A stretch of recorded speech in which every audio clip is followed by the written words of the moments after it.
जय हिंद। इस वीडियो में हम बात करेंगे हिंदी विषय साइंस, आर्ट्स और कॉमर्स के लिए जो प्रश्न पूछे जाते हैं वीवीआई प्रश्न के लिए। चलिए 100 ऑब्जेक्टिव है, 50 प्रश्नों का हम लोग हल करते हैं।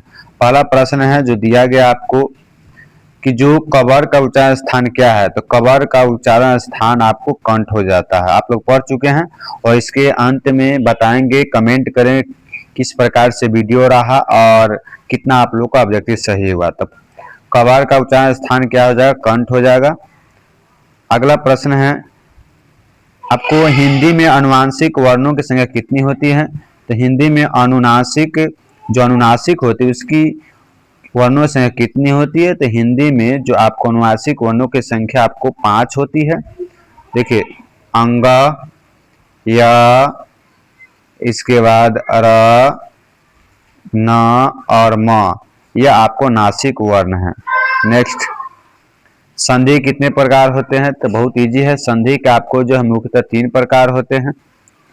चलिए अगला प्रश्न है कि निष्फल का संधि विच्छेद क्या होगा। निष्फल का संधि विच्छेद क्या होगा, तो ऑप्शन नंबर हो जाएगा डी, निष्फल। याद रखेंगे कि जो आधा मूर्धन्य स दिया जाए और इसके बाद से आपको जो आधा तालव्य स और दंती से दिया जाए तो इसको क्या करना है कि विसर्ग में बदलना है। तो देखिए विसर्ग आपको दी गई ऑप्शन नंबर बी में। चलिए अगला क्वेश्चन है, 5वां प्रश्न है कि इनमें से शुद्ध शब्द कौन है, तो इनमें से शुद्ध शब्द है तो ऑप्शन नंबर हो जाएगा सी। देखिए दीपिका इधर से लिखाता है दीपिका, और प्रसाद प्रसाद ऐसे लिखाता है, ठीक है। और इसके बाद घनिष्ठ जो है घनिष्ठ है वह घनिष्ठ आपको इस प्रकार से लिखा था। इस वीडियो में जितने भी ऑप्शन दिए गए उस पर हम लोग चर्चा करते रहेंगे और आगे बढ़ते हैं। अगला प्रश्न इजी है, सोमवार की संज्ञा का उदाहरण है, तो सोमवार आपको जो है डी है, व्यक्तिवाचक। अगला प्रश्न कह रहा है कि शब्द की उत्पत्ति को क्या कहते हैं, तो शब्द की उत्पत्ति को हम लोग जो है लिंग कहते हैं। ऑप्शन नंबर हो जाएगा ए। अगला प्रश्न पर्यायवाची जो कह रहा है, 8वां प्रश्न है कि सूर्य का पर्यायवाची क्या होगा, तो सूर्य का पर्यायवाची हो जाएगा option B, Marichi. Option number B हो जाएगा। अगला कवि शब्द का कह रहा है कि कवि शब्द का स्त्रीलिंग क्या होगा, तो कवि शब्द का स्त्रीलिंग हो जाएगा, स्त्रीलिंग रूप आपसे पूछा जा रहा है तो ऑप्शन नंबर सी हो जाएगा, कवित्री। अगला है वाक्य से अलग रहने वाले शब्द को क्या कहते हैं। वाक्य से अलग रहता है उसे हम लोग क्या कहते हैं, बताएंगे आप लोग जल्दी से। वाक्य से अलग रहता है उसे हम लोग क्या कहते हैं। चलिए 10वां के आंसर आप लोग जवाब दीजिएगा। तो वाक्य से अलग रहता है उसको हम लोग कहते हैं आपको अव्यय कहते हैं, तो ऑप्शन नंबर सी हो जाएगा। 10 का क्या हो जाएगा, 10 का आपको सी हो जाएगा। नेक्स्ट कह रहा है जिन शब्दों के खंड सार्थक न उसे क्या कहते हैं, तो उसे कहते हैं रूट कहते हैं। कि इसका शब्द का सार्थक न हो तो जैसे देखेंगे जल, तो जल दिया गया है, इसको तोड़ेंगे तो ज प्लस ल। देखिए इसका सार्थक नहीं है, न इसका सार्थक, इसलिए ऑप्शन नंबर हो जाएगा आपको ए। नेक्स्ट प्रश्न आम्र शब्द क्या है। आम्र शब्द क्या है, तो आम्र जो है तत्सम है, क्योंकि आधा उच्चारण आपको र रहे या आपको जो है कोई भी शब्द रहे तो आप उसको तत्सम समझेंगे। नेक्स्ट है कह रहा है ध्वनियों के मेल से बने सार्थक समुदाय को क्या कहते हैं, कि जो ध्वनियों के मेल से जो सार्थक समुदाय होता है उसे हम लोग क्या कहते हैं, तो उसे हम लोग कहते हैं शब्द कहते हैं। क्या हो जाएगा, ऑप्शन नंबर बी, शब्द हो जाएगा। अगला कह रहा है निम्न में से किसका रूपांतर नहीं होता है, तो निम्न में से आपको जो है अव्यय का क्या होता है, रूपांतर आपको नहीं होता। ऑप्शन नंबर सी है, सिंपल है। काल के कितने प्रकार होते हैं, तो काल के मुख्यतः जो होते हैं आपको 3 प्रकार होते हैं। वर्तमान काल, इसके बाद जो है भूतकाल, इसके बाद है आपको भविष्य काल। अगला कह रहा है उसने राघव को मारा था, तो इसमें था लगा हुआ है तो ये आपको भूतकाल हो जाएगा। नेक्स्ट है मोहन मुझसे किताब लिखवाता है, तो मोहन जो है मुझसे किताब लिखवाता है तो क्या हो जाएगा, प्रेरणार्थक शब्द हो जाएगा। ऑप्शन नंबर सी, 17 का सी। कह रहा है कि मैं किस सब नाम को उच्चारण है, तो देखिए मैं दे रहा है, तो मैं हो जाएगा आपको डी, पुरुषवाचक सर्वनाम। यह गलती दिया गया है क्योंकि स्वयं लगेगा तभी निजवाचक होगा, लेकिन मैं पूछा जा रहा है तो यह आपको हो जाएगा पुरुषवाचक सर्वनाम। ऑप्शन नंबर हो जाएगा डी। अगला कह रहा है कि मैं आप ही चला जाऊंगा, मैं आप ही चला जाऊंगा कौन सा सर्वनाम उच्चारण है, तो निजवाचक है। इसमें कह रहा अपने आप का बोध करा, खुद से जा रहा है, निजी का बोध करा, तो ऑप्शन नंबर हो जाएगा डी। नेक्स्ट, हे भगवान मुझे जो है रक्षा करे, मेरी रक्षा कीजिए, तो देखिए ऑप्शन नंबर ए आपको बीच में आदि बोधक लगा हुआ है, और बीच में आदि बोधक लगता है तो संबंध बोधक कारक कहलाता, ऑप्शन नंबर हो जाएगा। अगला 21 का देखिए, रस्सी का टुकड़ा शीर्षक कहानी में मलांदे क्या करता था, तो मलांदे जो है घोड़े की लाठी बनाने का काम करता था, ऑप्शन नंबर ए हो जाएगा। अगला प्रश्न, जो पेशगी शीर्षक कहानी में कामरेन को काम के कितने फ्रैंक मिलते थे, तो उनको जो है ना 4000 जो है प्रतिमाह आपको मिलते थे। नेक्स्ट प्रश्न है, डमी चित्र चिरवय को क्या देख रहा था, कलर के मौत शीर्षक पाठ के आधार पर दे, तो इसमें जो है खेल को या दृश्य को देख रहे थे। 23वां, ओम प्रकाश वाल्मीकि को परिवेश सम्मान किस वर्ष प्राप्त हुआ, तो ओम प्रकाश वाल्मीकि जो जूठन के लेखक है, इनको मिला था 1993 में, ऑप्शन नंबर डी। अगला है, अब और कहीं नहीं कविता के संकलन द्वारा रचित है, तो आपको जो है हो जाएगा Om Prakash Valmiki, option number A. अगला, जूठन जो है, जूठन शीर्षक पाठ में एक पशु की खाल कितने रुपए में बिकते थे, तो 20 रुपए में बिकते थे, ऑप्शन नंबर सी। अगला कह रहा है कि त्रिक्ष पाठ में बैंक के नेपाली चौकीदार क्या था, तो देखिए नेपाली चौकीदार जो थापा था, जिसका जो है नेपाल के रहने वाले थे और नागचित्ता था, जिन्होंने गए थे लेखक के पिताजी को बहुत ज्यादा पीटे थे क्योंकि चौकीदार के रूप में काम करते थे। अगला है,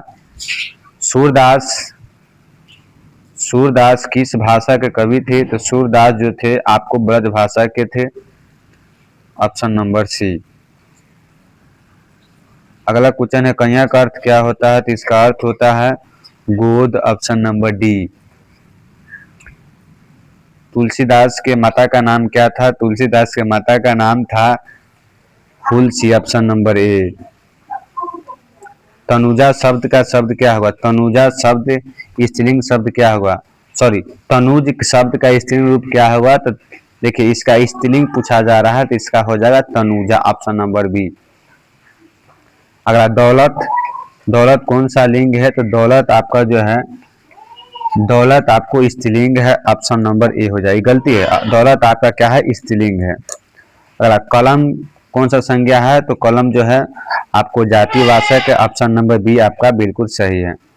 नेक्स्ट, निम्नलिखित में कह रहा है कि पूर्ण विराम कह रहा है, तो ये देखिए ये प्रश्नवाचक हो जाएगा, अल्प विराम हो जाएगा, या आपको जो दिया गया है डी में या उद्धरण है, क्या दिया गया है, उद्धरण दिया गया है, तो ऑप्शन नंबर हो जाएगा सी। नेक्स्ट, कह रहा है कि इनमें से आपको अशुद्ध पूछ रहा है, क्या पूछ रहा है, अशुद्ध, तो देखिए यह शुद्धिकरण शुद्ध है, महत्व शुद्ध है, एकत्र शुद्ध है, लेकिन आपसे कुछ नेगेटिव पूछ रहा है, अशुद्ध पूछ रहा है, तो ऑप्शन नंबर हो जाएगा बी, क्योंकि प्राप्ति ऐसे लिखाता है, प्राप्ति इस प्रकार से आपको लिखाता है। अब देखिए 36 का देखेंगे, संयम शब्द का विच्छेद क्या होगा, संयम शब्द का संधि विच्छेद पूछ रहा था, देखिए याद रखेंगे जब भी अनुस्वार हो शब्द के ऊपर तो आपको जो है ना किस में बदलेगा, म हलंत बदलेगा, तो म हलंत किस में दिया गया देख लीजिए, तो ऑप्शन नंबर ए में दिया गया, तो राइट आंसर हो जाएगा, क्या हो जाएगा राइट आंसर, राइट आंसर हो जाएगा ए। नेक्स्ट, कह रहा है ढ का उच्चारण स्थान क्या है, तो इसका सही आंसर हो जाएगा मूर्धा, ऑप्शन नंबर बी। नेक्स्ट, निम्नलिखित में कह रहा है कि उस व्यंजन कौन सा है, तो उस व्यंजन कह रहा है जिसमें शक्ति की आवश्यकता है, तो कौन से स में शक्ति होती है, इसमें देखेंगे तो ऑप्शन नंबर सी में देखिए तालाबे स, मूर्धन्य स और दंती स, इतना जो दिया गया है ये सब कौन सा व्यंजन है, उष्म व्यंजन है, कौन सा व्यंजन है, उष्म व्यंजन है। चलिए अगला प्रश्न जो पूछ रहा है, इनमें से कौन औ जो है किस वर्ण का जो उच्चारण है, देखिए तो औ की मात्रा में अधिक लग रहा है तो यह आपको जो हो जाएगा दीर्घ हो जाएगा।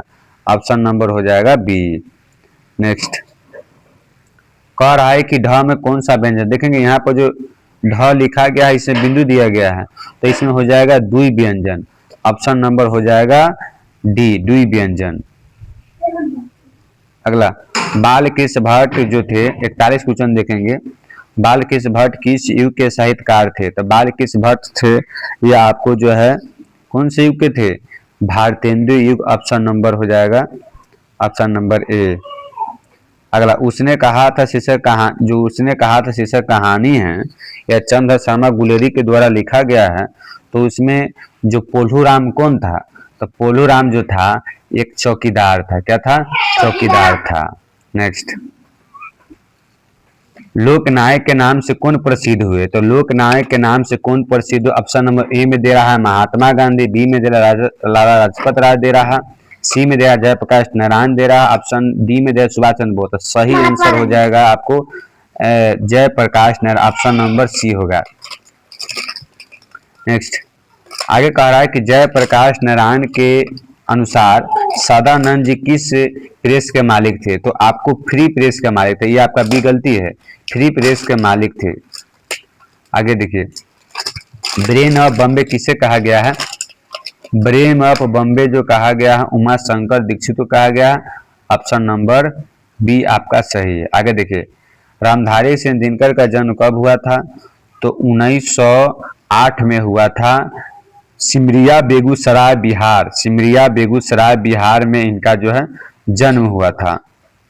नेक्स्ट रामधारी सिंह दिनकर की पहली कविता कब प्रकाशित हुई, जो रामधारी सिंह दिनकर थे वो पहली कविता कब प्रकाशित किए थे, तो 1925 में। ऑप्शन नंबर 20 सही हो जाएगा। रामधारी सिंह जो दिनकर लिखे हैं जिस पाठ का नाम है अर्धनारीश्वर, पूछता है कि अर्धनारीश्वर कौन लिखे हैं, तो रामधारी सिंह दिनकर लिखे हुए क्या है, तो यह आपको निबंध है। नेक्स्ट अपने जीवन के अंतिम दिनों में किसने नारीत्व की साधना किए थे, ऑप्शन है विनोबा भावे, जयप्रकाश नारायण ने, जवाहरलाल नेहरू ने। सही आंसर हो जाएगा डी, महात्मा गांधी ने अपने जीवन के अंतिम दिनों नारी की साधना किए थे। ठीक है अगला है नेक्स्ट है 49 अगे जी ने नियमित रूप से लेखन कब शुरू किए थे, अगे जी ने पूर्ण रूप से जो नियमित रूप से लेखन शुरू किए थे 1930 में किए थे। तो अगे जी पूछता है कि अगे जी क्या लिखे थे, इसमें अगे जी रोज लिखे थे, तो पूछता है रोज क्या है, तो रोज एक आपको कहानी है। ठीक है इनका नाम है, पूरा नाम है सचिदानंद वत्सन अगे पूरा नाम। इस वीडियो में हम लोग मात्र करेंगे 150 से ऑब्जेक्टिव करेंगे 100 में। स्वाधीनता आंदोलन में उग्र विद्रोही विचार वाले क्रांति के रूप में भूमिका निभाए थे, तो आपको बताइए इसमें कौन सा आंसर हो जाएगा। सी हो जाएगा सचिदानंद वत्सन अगे जो है इसमें जो है मुख्य भूमिका निभाए थे, तो ऑप्शन नंबर हो जाएगा आपको क्या हो जाएगा, ऑप्शन नंबर हो जाएगा सी। इस वीडियो में हम 50 ऑब्जेक्टिव को सोल्व किए हैं, आप लोग कमेंट में बताएंगे कितना आप लोग का ऑब्जेक्टिव सही हुआ। फिर मिलते हैं पार्ट नेक्स्ट वीडियो में, तब तक के लिए जय हिंद।